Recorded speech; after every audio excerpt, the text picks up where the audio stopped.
Surtout avec le temps qu'il fait, on est mieux dans le lit que sur les routes pour venir écouter ce que nous venons d'entendre.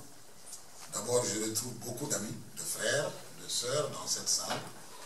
Et c'est pour cette raison que j'ai accepté de venir. Parce que c'est pour partager avec ceux avec qui, au cours de notre longue trajectoire, ont apporté beaucoup. Je ne vais pas citer de nom pour ne pas faire des frustrations, mais je voudrais quand même citer des anciens. Chez nous, les anciens, ce sont quand même les fondements de l'histoire. Ils sont souvent cités. Je parle de Bernard Lecomte et de sa femme, et René, comme de Fernand Vincent et Monique. Des gens qui m'ont connu tout jeune et avec qui j'ai fait un long chemin. Parmi donc, la salle, je voudrais tout simplement leur présenter tous mes respects et prier le Tout-Puissant pour qu'il puisse encore rester avec nous, afin que nous puissions continuer le long combat. Alors donc, si nous disons qu'il faut parler de la formation paysanne, le premier élément, c'est de parler d'abord de ces paysans. Qui sont-ils? Alors, et où vivent-ils? Les paysans, ce sont des hommes et des femmes qui vivent dans l'espace rural. Et selon nous, l'espace rural est un lieu de vie des communautés humaines détentrices de valeurs riches et diversifiées, des valeurs qui ont été construites à travers une longue histoire. Je pense que cet élément est important pour qu'ensemble nous puissions savoir le reste de quoi on parle et comment on parle. Toujours dans la compréhension du paysan, il faudra donc, une fois qu'on a situé notre compréhension des paysans, nous allons maintenant parler de leur lieu de vie, qui est l'espace rural. Un espace rural, c'est des modes de vie regroupés qui sont portés par des systèmes de production, de gestion des relations humaines, de culture alimentaire et de mécanismes de solidarité et de partage. Cet ensemble n'est pas, il n'est pas possible de les couper. C'est un tout que nous appelons donc la pluridimensionnalité de cette famille agricole, pastorale, de pêche qui vit dans ce milieu.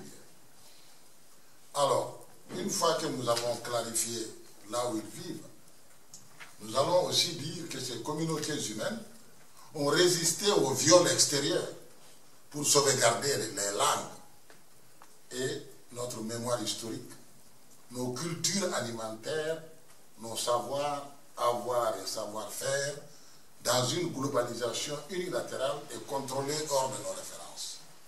Alors, si nous voulons parler de formation, il faut savoir que nous venons de quelque part avec une situation, et c'est ça qui fait partie également des éléments qui ont fourni l'essentiel de notre sursaut, et qui fait que, et d'ailleurs c'est à cause de ça, de cette résistance, que nous avons été considérés sauvages par d'autres. Parce que tout simplement, nous avons compris que perdre cette identité serait disparaître dans la nature. Parce que l'identité, elle est faite de tout cela. Et donc, quand on nous vient pour nous poser la problématique de développement, il faudrait tout simplement se poser la question comment et quand ce concept a été posé et à quel niveau. Les mécanismes de dialogue politique et social qui permettent une compréhension partagée de la gouvernance et des responsabilités partagées pose problème. Alors, il y a toujours des groupes qui savent mieux quand et comment il est plus facile de régler les questions, de nous mettre nous les sauvages, dans une situation de civilisation. Et donc, si au début, on veut les rattacher à d'autres, à des étrangers, depuis 50 ans, on reconnaît quand même que c'est nous d'amour. Donc, ce sont nos enfants, ce sont les Africains eux-mêmes, les Asiatiques, etc., qui ont continué de porter ce flambeau de vouloir civiliser les paysans dans leur espace rural. Et c'est ça la problématique fondamentale quand on parle de formation. Parce que, comme vous le savez, une formation n'est pas neutre. On forme pour des objectifs bien précis, pour atteindre des résultats bien précis. Et c'est pourquoi la préparation du contenu d'une formation, de son concept, ne peut pas se faire hors de la prise en compte de ce que je viens de vous présenter. Alors, maintenant, pour ne pas aller trop loin, nous allons aussi parler de qui sont-ils et notre évolution, ces paysans-là. Selon la FAO, les Nations Unies et d'autres institutions internationales, les Africains passeraient de 1,22 milliard en 2010 à 2,192 milliards en 2050. Un minimum, car la population Research Bureau des États-Unis prévoit 1,72 milliard en 2012 à 2,339 milliards en 2050. Mais dans ce gros lot, pour l'ONU, les ruraux seraient 632 millions en 2011, 818 millions en 2030 et 927 millions en 2050. Bon, quand tout le monde dit que l'avenir c'est l'urbanisation, je ne suis pas contre, mais 927 millions de nègres dans les villages, c'est pas rien. C'est quand même un groupe important sur qui il faut compter et qui surtout s'occupe de produire la nourriture. Alors, donc c'est pour dire tout simplement que le défi de l'Afrique d'ici 2050 ou à 2050 serait de régler cette problématique. Et je crois que dans cette problématique, nous pourrions accepter qu'il y aura une partie formation qui sera en jeu. Alors, l'importance de cette population rurale est un énigme parce que nous sommes nombreux, nous produisons de la nourriture, mais nous n'arrivons pas à satisfaire la demande. C'est une question qui est là. Et nous sommes nombreux, nous avons des savoirs et des savoir-faire qui sont en train de nous échapper, qui sont bousculés par la pugnacité des technologies modernes et également par cette globalisation, comme on a indiqué, qui n'est pas du tout portée par nos références. Nous sommes nombreux et d'après ces mêmes institutions qui ont fait les calculs sur la démographie, ils sont convenus que nous sommes aujourd'hui 36% de la population rurale aujourd'hui est en insécurité alimentaire. Donc les producteurs de nourriture sont à 36% en insécurité alimentaire. Et donc, on doit se poser la question, mais pourquoi ceux qui produisent la nourriture sont ceux qui ne sont pas capables encore de se nourrir eux-mêmes et après de nourrir les autres? Alors cela nous ramène évidemment à ce qui s'est passé. Donc si nous faisons fi de la colonisation qui est maintenant un peu loin, nous pourrions dire que quand nous avons pris les indépendances, de 1960 à 1983, il y avait ce tout-État qui avait pris la décision de faire du développement administré. Donc sachant ce qui est bon pour tout le monde, il n'avait pas besoin de beaucoup de choses, il fallait tout simplement mettre des entreprises publiques, des industries publiques, etc. Et donc rentrer dans un système où les gens comprendraient bien la différence entre la colonisation et l'indépendance. Alors donc, cet encadrement administratif total avait pour mission d'accélérer la création de richesses en zone rurale qui malheureusement a été fait, mais détourné au profit de l'urbanisation. Alors les anciens ici, comme d'autres, se rappellent bien que à l'indépendance, les richesses de nos nouveaux États, c'était les produits agricoles. Café, cacao, ananas, banane, coton, arachide. Et donc, s'il y a eu une progression de la productivité et une augmentation de la richesse, malheureusement, il n'y a pas eu de retour de cette richesse pour amener le bien-être dans le milieu rural, à l'exception en Afrique de l'Ouest, de la Côte d'Ivoire, où le président Houphouët-Boigny a été le premier à faire un programme de modernisation des zones rurales en mettant l'eau, l'électricité, les routes bien faites, etc. Alors, pourtant, on trouvait les mêmes atouts au Cameroun, en Guinée, etc. et ça n'a pas été fait. Et alors, évidemment, un système qui a comme principal aspect négatif la déresponsabilisation des bénéficiaires. Donc cette administration n'a pas pris le temps de dire nous sommes État, nous accompagnons et c'est vous, les paysans et les paysannes qui devez porter. Donc on a même créé des coopératives qui étaient administrées par l'État. Alors donc, si l'esprit de mettre beaucoup d'investissements pour le développement de la zone rurale était une bonne chose, on a violé la principale règle de l'autonomie qui est de respecter les capacités à porter dignement les fonctions de production agro-silvopastorale et halieutique. C'est ça qui a manqué.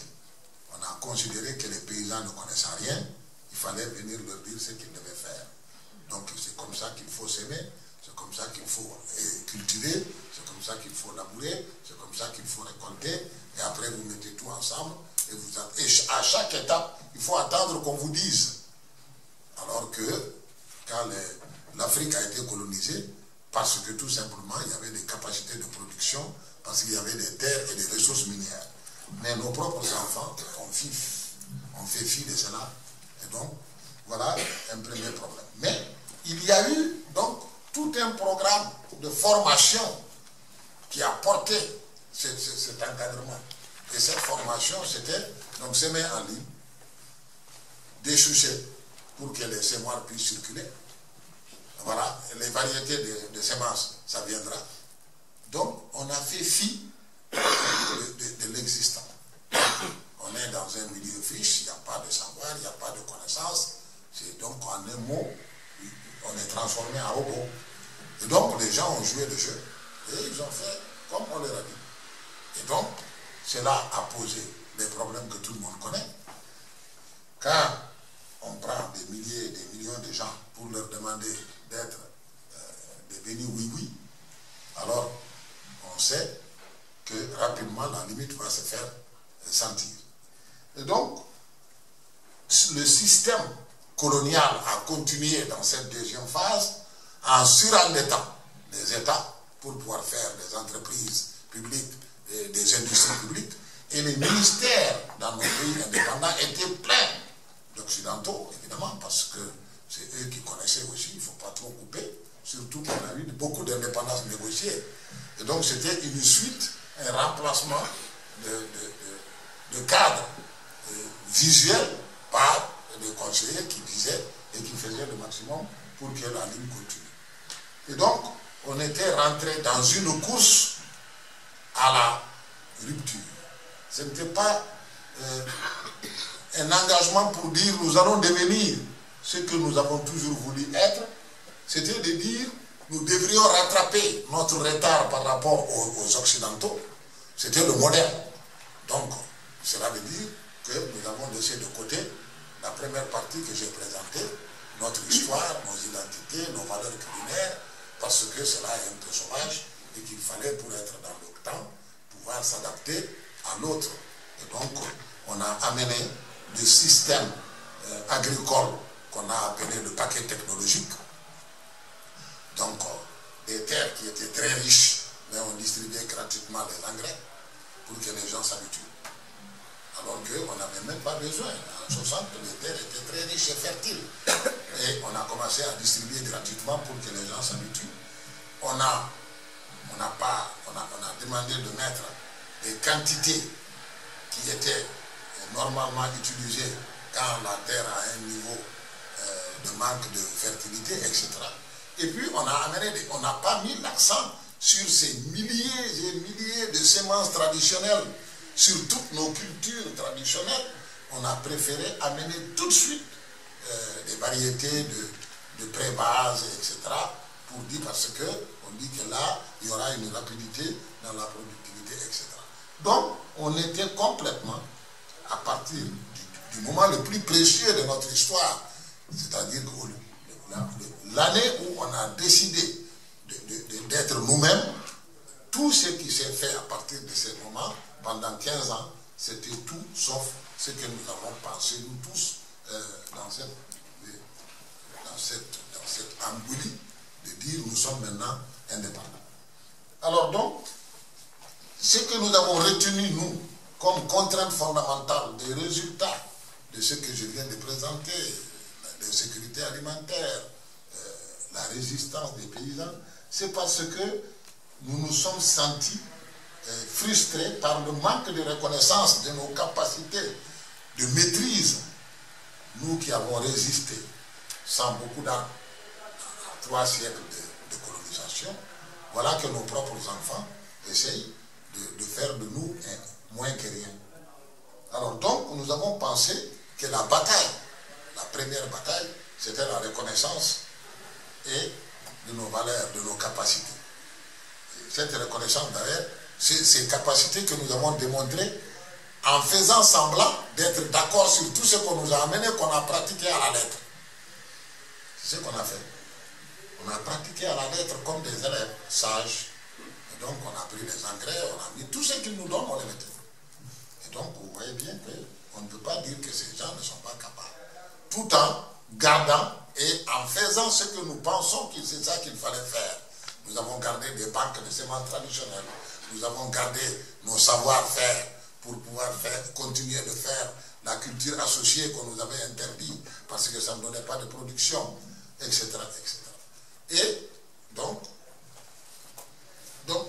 nos capacités de pouvoir faire la différence, et donc c'est ça qui fait que pour parler d'abord de la formation, il est très important de revenir en arrière pour savoir le contexte et la problématique qui a fait la différence et l'incompréhension sur ce qu'on a présenté dans ce contexte-là.